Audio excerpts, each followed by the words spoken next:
ఇప్పటికే మంత్రి పొంగులేటి మాట్లాడుతున్నారు, లైవ్ లో చూద్దాం. కేంద్ర ప్రభుత్వం నుంచి అది అర్బన్ కావచ్చు, రూరల్ కావచ్చు, ఆ అమౌంట్ తక్కువ కావచ్చు, వారు ఏ రకమైన కోరికలు కోరినా ఆ కోరికల్లో ఫిట్ అయ్యే విధంగా ఈ యాప్ ద్వారా ఎలిజిబుల్ అయ్యే వాళ్ళని మనం కట్టించే వాటిలలో ఆ కేంద్ర ప్రభుత్వం నుంచి వచ్చే నిధులను కూడా ఒక్క రూపాయి కూడా మిస్ కాకుండా వాళ్ళ బ్రాండింగ్ కావాలన్నా కూడా ఈ రాష్ట్ర ప్రభుత్వం బేషరతుగా యాక్సెప్ట్ చేసి దాంట్లో ఫిట్ అయ్యే కాన్సెప్ట్స్ అన్నిటినీ ఈ యాప్ లో ఇన్కార్పొరేట్ చేసి ఈ యాప్ తో ఇప్పటికి 32 లక్షల మంది పూర్తయింది. ఈ నెలాఖరికి మాక్సిమం 75-80% కంప్లీట్ అవుతుంది. ఇదే టెంపోలో 4th to 5th కల్లా, జనవరి 4th to 5th కల్లా నాకు తెలిసి టోటల్ 80 లక్షల మంది డేటా రాష్ట్ర ప్రభుత్వం ఎవరైతే ఇళ్లు కావాలని అడిగారో వాళ్ళందరి డేటా ఈ రాష్ట్ర ప్రభుత్వం దగ్గరకు చేరటం జరుగుతుంది. దానిని యుద్ధ ప్రాతిపదికంగా బెనిఫిషరీస్ ని ఫస్ట్ 4.5 లక్షలని poor of the poor identify చేస్తాం. కేంద్ర ప్రభుత్వం నుంచి ఎక్కడైనా ఎలిజిబుల్ ఉన్నోళ్ళు మిస్ అయినా, వాళ్ళు రిజెక్ట్ చేసినా, రాష్ట్ర ప్రభుత్వం నుంచి కేంద్ర ప్రభుత్వం ఇలేదు కాబట్టి వాళ్ళు ఇస్తున్న 70,000 రూపాయలు, 1,50,000 అని మేము చేతులు దులుపుకోకుండా ఎలిజిబుల్ ఉన్న వాళ్ళు ఏ కారణం చేతైనా కేంద్ర ప్రభుత్వం రిజెక్ట్ చేసినా రాష్ట్ర ప్రభుత్వం నుంచి 5 లక్షల రూపాయలు ఇస్తామన్న అమౌంట్ పర్ఫెక్ట్ గా 4 విడతల్లో ఈ ప్రభుత్వం ఇవ్వడానికి గౌరవ ముఖ్యమంత్రి రేవంత్ రెడ్డి గారు ఆల్రెడీ సూచనలు ఇవ్వడం జరిగింది. దీంతో పాటు ఇది 4 విడతలుగా పేమెంట్ ఇస్తున్నాము, అనేక పర్యాయాలుగా చెప్పాము. సొంత స్థలము ఉన్న వాళ్ళకి తక్కువలో తక్కువ 400 చదరపు అడుగులు ఇల్లు కట్టుకోవాలి. దాంట్లో ఒక బాత్రూము, ఒక కిచెన్ ఉండాలి. డిజైన్ అంటూ ప్రభుత్వం ఏమీ నిర్ణయించలేదు. 400 చదరపు అడుగుల కంటే వారి ఆర్థిక స్తోమత బాగుంటే ఎక్కువ కట్టుకున్నా ప్రభుత్వానికి ఏ రకమైన అభ్యంతరం లేదు.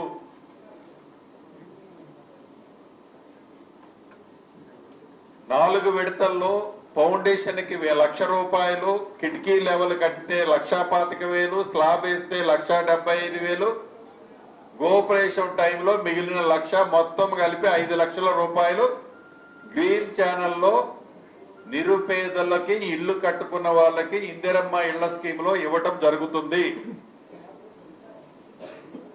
నాకు తెలుసు, రాష్ట్ర ప్రజలకి తెలుసు, మీడియా మిత్రులకి తెలిసి ఆర్థిక పరిస్థితి రాష్ట్ర ప్రభుత్వం బాగలేకపోయినా తల తాకట్టు పెట్టైనా ఇందిరమ్మ ఇళ్ల స్కీమ్ ని, పేదోడి కలని నెరవేర్చే దాంట్లో ఈ ప్రభుత్వము ఒక్క అడుగు కూడా వెనక్కి వేయదు. ఇందిరమ్మ కమిటీలు ఏవైతే ఉన్నాయో గ్రామ సభ పెట్టినప్పుడు ఎలిజిబుల్ ఉన్న వాళ్ళని ఐడెంటిఫై చేసే దాంట్లో poor of the poor people నే ఐడెంటిఫై చేసుకోవాలి. ఏ రకమైన ప్రలోభాలు ఈ ఇందిరమ్మ స్కీమ్ లో ఉండొద్దు. వీటితో పాటు కన్స్ట్రక్షన్ చేసేటప్పుడు ఏదైతే మా అధికారులు యాప్ లో చాలా క్లారిటీగా ఈ యాప్ ని నిర్మించడం జరిగింది. టైం టు టైము ప్రతి విజువల్స్ హైదరాబాద్ లోని ఎండి గారి ఛాంబర్ కానీ, సెక్రటరీ గారి ఛాంబర్ కానీ, నా ఛాంబర్ కానీ, ముఖ్యమంత్రి గారి ఛాంబర్ కానీ స్పెషల్ సెల్స్ పెట్టి ప్రజలకి ఎక్కడా అసౌకర్యం కలగకుండా ఉండే విధంగా పారదర్శకంగా ఈ స్కీమ్ ని నడిపించాలన్నదే మన ఇందిరమ్మ ప్రభుత్వం యొక్క ఆలోచన, లక్ష్యం. దాంట్లో భాగంగానే ఈ స్టాఫ్ కు సంబంధించిన దాంట్లో కూడా ఈ రాబోయే ఒక 2-3 డేస్ లో దానికి సంబంధించిన విధి విధానాలను కూడా ప్రభుత్వ పక్షాన ఒక అనౌన్స్ చేయబోతుంది. చేసి చిత్తశుద్ధితో ఏదో ఏ ఎన్నికలు లేవు ఈనాడు ఈ ప్రభుత్వానికి.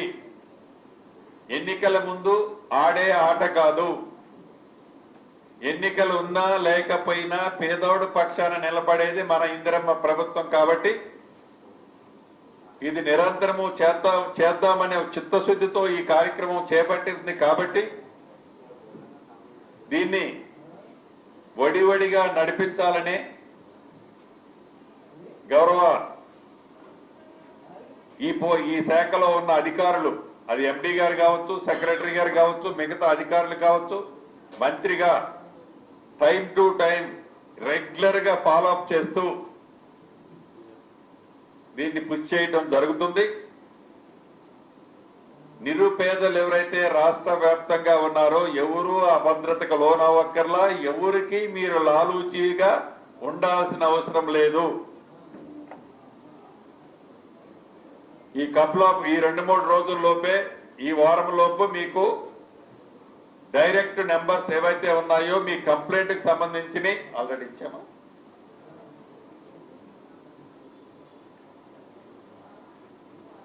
ఏదైతే మీ కంప్లైంట్ కు సంబంధించినది తెలియచేయటం కోసం ఒక సపరేట్ ప్లాట్ఫారాన్ని ఏర్పాటు చేయడం జరుగుతుంది. ఈ రాబోయే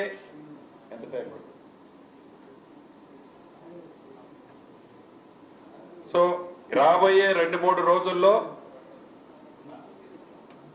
ఒక వెబ్సైట్ ని ఓపెన్ చేస్తున్నాం. ఎవరికైనా ఏవైనా ఇబ్బందులుంటే ఆ వెబ్సైట్ లో మీకు సంబంధించిన ఇబ్బందుల్ని ఆ వెబ్సైట్ లో అప్లోడ్ చేయొచ్చు. రాబోయే 10-12 రోజుల్లోపు టోల్ ఫ్రీ నెంబర్లు కూడా ఏర్పాటు చేస్తాం. దాంట్లో కూడా రాష్ట్రంలోని ఏ మారుమూల ప్రాంతంలో ఉండే గిరిజన గూడాలు గాని తండాలు గాని మీరు ఏమైనా కంప్లైంట్లు ఇవ్వాలంటే ఆ టోల్ ఫ్రీ నెంబర్లో కానీ ఈ యాప్ లో కానీ మీరు వెబ్సైట్ లో కానీ మీరు ఇవ్వాల్సిన సూచనలు, సలహాలు, కంప్లైంట్లు ఇవ్వచ్చు. వాటిని త్వరితంగానే పరిష్కరించి మళ్ళీ మీకు రిటర్న్ కాల్ బ్యాక్ కూడా ప్రభుత్వ పక్షం నుంచి మీకు రావడం జరుగుద్ది.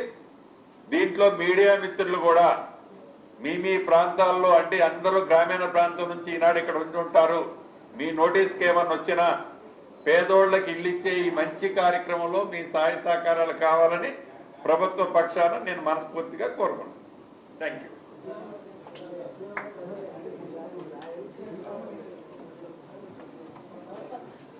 మాక్సిమం సంక్రాంతి లోపు ఈ ఆఫీస్ అంతా ఫుల్ ప్యాక్ ఉంటుంది, కలకలకలాడుతుంది. దానికి అదే ఒక సిస్టమ్ అడాప్ట్ చేస్తాను. కపుల్ ఆఫ్ డేస్ లో I will announce that. Previous గా మీకు చెప్పాను, రెవెన్యూ శాఖకి సంబంధించిన దాంట్లో ప్రతి రెవెన్యూ గ్రామానికి ఒక అధికారిని ఏర్పాటు చేస్తానని, ప్రతి మండలానికి ఆర్డీఓ గారి దగ్గర, కలెక్టర్ దగ్గర రాష్ట్ర వ్యాప్తంగా ఒక 1000 నుంచి 1200 మంది సర్వేయర్లను పెడతానని చెప్పిన మాట ప్రకారం ఆల్రెడీ దానికి సంబంధించిన అంశాలు వడివడిగా నడుస్తున్నాయి. సంక్రాంతి లోపు అది పూర్తవుతుంది.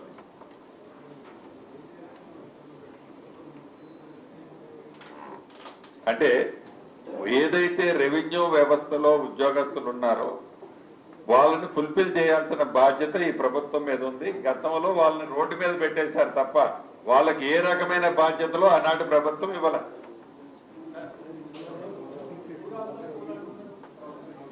తప్పకుండా దానికి సంబంధించి కూడా ఏదైతే సిమెంటు, స్టీలు, ఇసుక సంబంధించింది కూడా కేబినెట్ లో ఒక డెసిషన్ తీసుకొని దాన్ని కూడా అనౌన్స్ చేయడం జరుగుతుంది. ఇన్కమ్ ఏమీ లేదు. ఫిజికల్ విజువల్స్ లో ఫస్ట్ ప్రయారిటీ ఇళ్ల స్థలం ఉండి, ఇళ్ల స్థలం అనేది ఫస్ట్ ఈ 4,50,000 ఇచ్చే దాంట్లో బేసిక్. వాళ్ళది పూరిల్లు ఉందా, పూరిల్లు మీన్స్ గడ్డి కప్పు, లేకుంటే టార్పలేస్ ఉందా, ఈ 2 ఫస్ట్ ప్రయారిటీ. దీంట్లో వికలాంగులు గాని లేకుంటే వితంతువులు గాని లేకుంటే ఆ గ్రామానికి సంబంధించిన poor of the poor people కంటేనే అటువంటి ఇల్లు ఉంటాయి. ఇది తమ్మురూలు. ఫస్ట్ ఇల్లు అయిపోయిన తర్వాతనే ఆ గ్రామంలో మనం ఇస్తామన్న కోట సెకండ్ ఫేజ్ లోకి ఇక రేకుల ఇల్లు దీంట్లోకి వస్తుంది. సార్ లాస్ట్ 10 years నుంచి ఎస్ సెలక్షన్ ఇక్కడ మనం చేసేసి కమ్యూనికేట్ సెంట్రల్ కి చేస్తాం. సెంట్రల్ ఏమైనా యాక్సెప్ట్ చేయకపోయినా మనం సెలెక్ట్ చేసేదాన్ని స్టేట్ విల్ బేర్ ఇట్. వస్తారు స్థలం ఉండి ఆ స్థలంలో పూరిళ్ళు అంటే గడ్డిళ్ళు, పూరిళ్ళు మీన్స్ అద్దెళ్ళు ఉన్నా కూడా యాక్సెప్ట్ చేస్తాం. సార్ అట్లేమి లేదు. నాకు 400 చదరపు అడుగులు కడితే చాలు ఇల్లు. అంటే మేము డిజైన్ ఎందుకు ఇయటం లేదంటే ఇళ్ల స్థలం మేము ఇయటం లేదు కాబట్టి, వాళ్ళకి పురాతనంగా నుంచి వస్తున్న ఇల్లు కాబట్టి, ఇళ్ల స్థలం కాబట్టి, అది ఏ రెక్టాంగిల్ లో ఉందా, ఇట్లా సన్నగా ఉందా, వెడల్పుగా ఉందా, వి డోంట్ నో. అందుకని డిజైన్ ఇంత విడుతూ ఇంత పొడుగు అని అనకుండా మనకు కావాల్సిందల్లా 400 accept. Sir housing board sir sir definite గా దానికి కూడా మనం సెకండ్ స్పెల్ దాంట్లో అర్బన్ లో ఉండే పూర్వాబ్ది పూర్వీకులను కూడా కన్సిడర్ చేస్తాం. నెక్స్ట్ నేను ఏదైతే కట్టానని 10 సంవత్సరాలు 1,52,000 టెండర్లు పిలిచి దాంట్లో 63,000 ఇల్లు ఇచ్చి ఏది బెనిఫిషరీస్ ఫైనల్ చేసి 36,000 ఇంకా బెనిఫిషరీస్ ఫైనల్ చేయకుండా మిగిలిన 52,000 ఒక 40,000 32,000 టెండర్లు అయ్యి స్టార్ట్ చేయకుండా, టెండర్లు పిలవకుండా ఉన్నాయి ఒక 10,000 ఏవైతే ఉన్నాయో వాటి మీద కూడా ఒక క్లారిటీ ఇవ్వడం జరిగింది.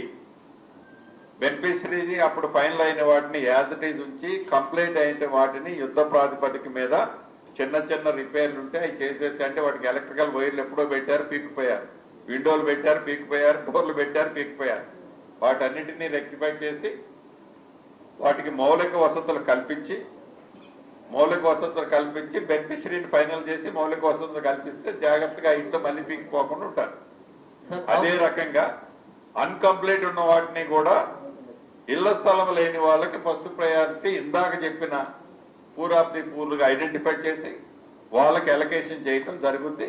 ఆ బ్యాలెన్స్ వర్క్ ఏదైతే ఉందో కాంట్రాక్టర్ వ్యవస్థను తీసేసి ఎవరికైతే ఆ బ్యాలెన్స్ వర్క్ కంప్లీట్ చేయాలి, ఇల్లు అలొకేషన్ చేస్తున్నామో ఆ అమౌంట్ ఆ బెనిఫిషరీకి ఇచ్చి తన సొంత ఇల్లు నేనే కట్టుకున్నాను అనే విధంగా తనని ప్రభుత్వం పుష్ చేయాలని నిర్ణయం తీసుకోవడం జరిగింది. అంటే ఇంతకుముందు బిల్లు రికార్డ్ చేశారు, ఎంబుక్ ఉంటుంది, ఎంబుక్ రికార్డ్ చేసింది రైట్ ఉందా తప్పుందా చెక్ చేస్తారు అధికారులు. ఇప్పుడు మనం పెట్టిన టీం వాళ్ళు సర్టిఫై చేస్తారు. ఫర్ ఎగ్జాంపుల్ అప్పుడు 5 లక్షలు 5,02,000 ఇల్లుకి పెట్టారు, దాంట్లో ఒక 2,50,000 బిల్లు డ్రా చేసింది అనుకోండి. ఈ 2,50,000 పని జరిగిందా లేదా వీళ్ళు వెరిఫై చేస్తారు. మిగిలిన 2.5 లక్షలు ఇతనికి ఇస్తాం. కాంట్రాక్టర్ వ్యవస్థను తీసేసి బెనిఫిషరీకి ఇచ్చేస్తే అతను తన ఇల్లు బ్యాలెన్స్ తను పూర్తి చేసుకున్నాను చెప్తుంటది, ఫ్రాడ్ జరగదు, తొందరగా పూర్తి చేసుకుని ఇంట్లో కోఆపరేషన్ అవుతుంది. That is the concept.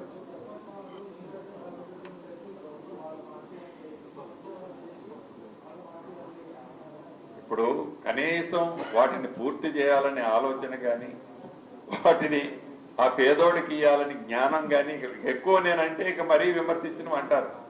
రంగు ఒకటేస్తే అయిపోతుందా? అసలు చిత్తశుద్ధి ఉందా? చిత్తశుద్ధే లేకపోయా 36,000 ఇల్లు కట్టి సగం సగం వదిలేసి ఇన్ని సంవత్సరాలు ఉండి దాని మీద పెట్టిన ఇన్వెస్ట్మెంట్ అంతా ఏమైపోతుంది? రేషన్ కార్డుతో సంబంధం లేదు. పేదవాళ్లలో పేదవాళ్లగా అక్కడ లోకల్ ఇదంతా గ్రామంలోనే ఫైనలైజేషన్. హైదరాబాద్ లోనో ఢిల్లీలోనో ముఖ్యమంత్రి గారి ఛాంబర్ లో ఉండదు. ఏ గ్రామంలో బెనిఫిషరీని అక్కడ ఫైనల్ చేస్తాడు, ఆ కలెక్టర్ రికమెండ్ చేస్తాడు, డిస్ట్రిక్ట్ ఇన్ఛార్జ్ మంత్రి గారు కింద సంతకం పెడతాడు. That is final.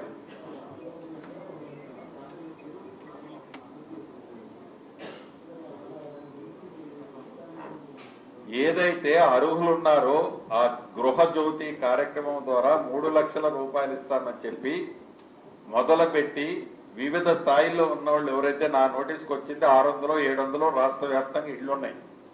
ఈ 600 700 ఇల్లు ఇచ్చినాయి.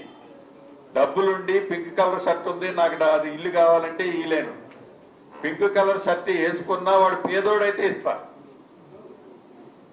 షర్టు నాకు ముఖ్యం కాదు, పేదోడైతే వాడికి ఇయటానికి ఈ ప్రభుత్వానికి ఏం కన్ఫ్యూజన్ లేదు. సార్ హౌసింగ్ బోర్డ్ అనేది లాస్ట్ 10 years నుంచి మిడిల్ క్లాస్ హౌసింగ్ ప్రాజెక్ట్స్ ఏం టేకప్ చేయలేదు సార్. ఎస్ దీన్ని కూడా గతంలో చెప్పాను.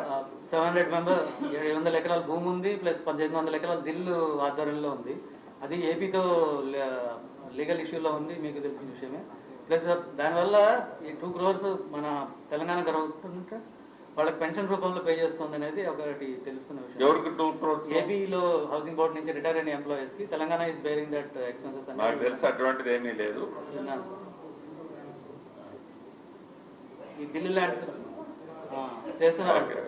సో హైకోర్టు ఆదేశాలు ఉన్నాయట, కోర్టు ఆదేశాలు కాబట్టి అదేందో నేను ఒకసారి స్టడీ చేస్తాను. ఢిల్లీ ల్యాండ్స్ కూడా పెండింగ్ ఉంటే యాక్ట్ లో ఉంది కాబట్టి ఆ ప్రాపర్టీస్ కి సంబంధించింది కోర్టు డైరెక్షన్ కాబట్టి మళ్ళీ ఏందో ఒకసారి మళ్ళీ కోర్టులోనే మనం క్లియరెన్స్ తెచ్చుకోవాలి. అదే సార్ పరిష్కరించడానికి ఏమైనా స్పీడప్ షూర్, తప్పకుండా దాని మీద కూడా మూవ్ చేస్తాను. మూవ్ చేసి కరెక్ట్ లీగల్ టీమ్ పెట్టి వర్కౌట్ ఇట్. హౌసింగ్ బోర్డు ఇంకోటి చిన్న ఇన్ఫర్మేషన్ మీ దగ్గర దృష్టికి తీసుకొస్తాం సార్. చాలా మంది ఇంజనీర్స్ కూడా అందరూ లేరు సార్. అందరూ ఆల్మోస్ట్ ఇంకా 5-6 months లో రిటైర్ అయిపోతున్నారు. ఇందాక నేను కొంతమంది సర్టిఫికెట్లు ఇచ్చాను. ఈ నెల ఒకళ్ళు రిటైర్మెంట్, ఫిబ్రవరిలో ఒకళ్ళు రిటైర్మెంట్ ఉంది. దీన్ని ఫుల్ ఫ్లెడ్జ్ లో this is very strong team అనేది తయారు చేస్తాను. అదే సార్ ఇందిరమ్మ ఇల్లు తీసుకున్నారు. నేను అనేది బోర్డు గురించి, తెలంగాణ హౌసింగ్ బోర్డు దాంట్లోనా సారే ఇన్ఛార్జ్ దానికి కూడా కొన్ని ఇంకోటి దాంట్లో. సో దానికి సంబంధించి ఈ ఇందిరమ్మ ఇళ్ల స్కీము ఈ ట్రాక్ లో కపుల్ ఆఫ్ 1-2 months లో